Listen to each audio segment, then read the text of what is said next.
Today we are going to learn about the invasive techniques, especially the lesion kinds. What are lesions? Lesions are always invasive, which includes cutting a damaged part or even burning them. It's called lesions, okay? So there are five kinds of lesions. A mnemonic to remember this is crack. KRRAC. Knife cut, reversible lesion, radiofrequency lesion, aspiration, and C for chemical lesion. So knife cut ante it's just cutting and removing the thing, damaged thing. Then in reversible lesion, it involves introduction of nitric acid which temporarily freezes a part of the brain, and this will help us understand the function of that part of our brain. Okay, so temporary freeze చేస్తుంది కాబట్టి we'll get to understand. For example, if we send nitric acid to Broca's area and ఆ part అనేది freeze అయిపోతుంది, and what happens, speech production will be difficult in the individual. So by this we will understand that Broca's area is responsible for speech production, right? And one more R is for radio frequency lesion, which uses high energy radio frequency to destroy a tissue which is damaged or can become a tumor, right?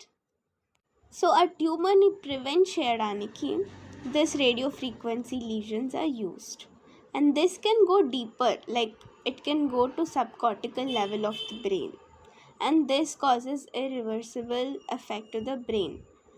The tissue that once burnt cannot be regenerated again. I mean, not like regeneration, but that damaged tissue cannot be reproduced again, right?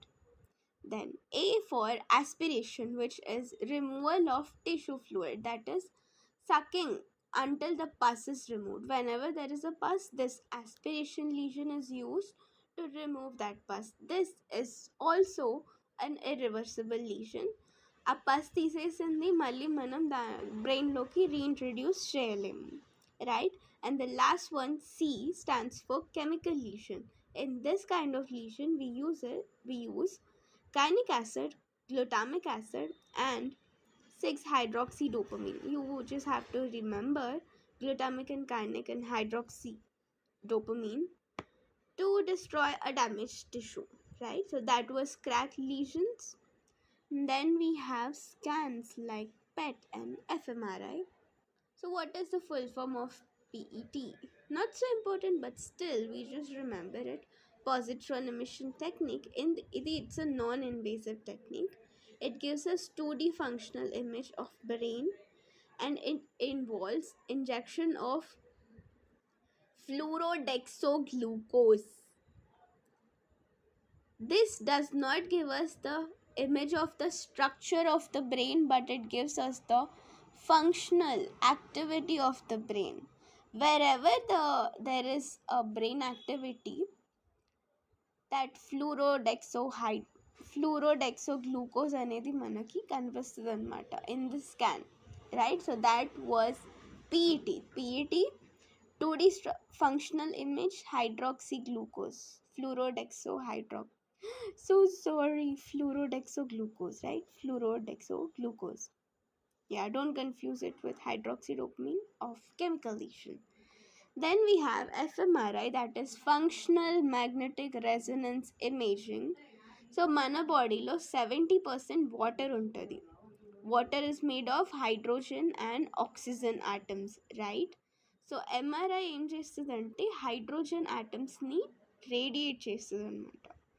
So these atoms, hydrogen atoms, cannot move, but they spread across the brain. దీనివల్ల we will understand the structural image of brain. It's a 3D.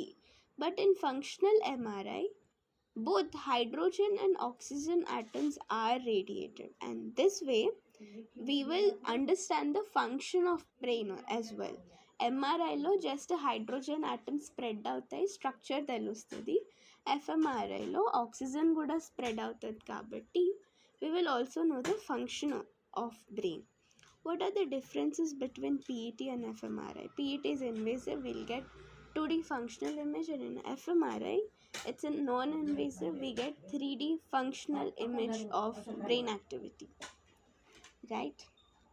Then switching to the new topic, advanced empathy. What is advanced empathy? చెప్పకుండానే అర్థం చేసుకోవడం. Like ఎంపతిలో we will understand when they share their feelings, right? But in advanced empathy we identify themes. Theme identification అంటే మాట్లాడే మాటల్లో ఏమైనా themes కనిపిస్తున్నాయా? Like are they feeling lonely, are they feeling isolated, are they feeling helpless, whatever, are they feeling in love. So వాళ్ళ మాటల్ని బట్టి, even though they are not explicitly saying what they're feeling, you identify the theme from their words, right? And then making the implicit explicit. వాళ్ళ body లాంగ్వేజ్ని బట్టి వాళ్ళు చెప్పకుండా దాచింది తెలుసుకోవడం is making the implicit explicit, and also connecting islands, like ఇంతకుముందు చెప్పిన దాన్ని ఇప్పుడు దాంతో కనెక్ట్ చేయటం అన్నమాట. Then the last topic of today is Adlerian therapy, given by Alfred Adler. There are 4 stages in this therapy. First one is building a therapeutic relationship. You have to build trust and rapport with the client.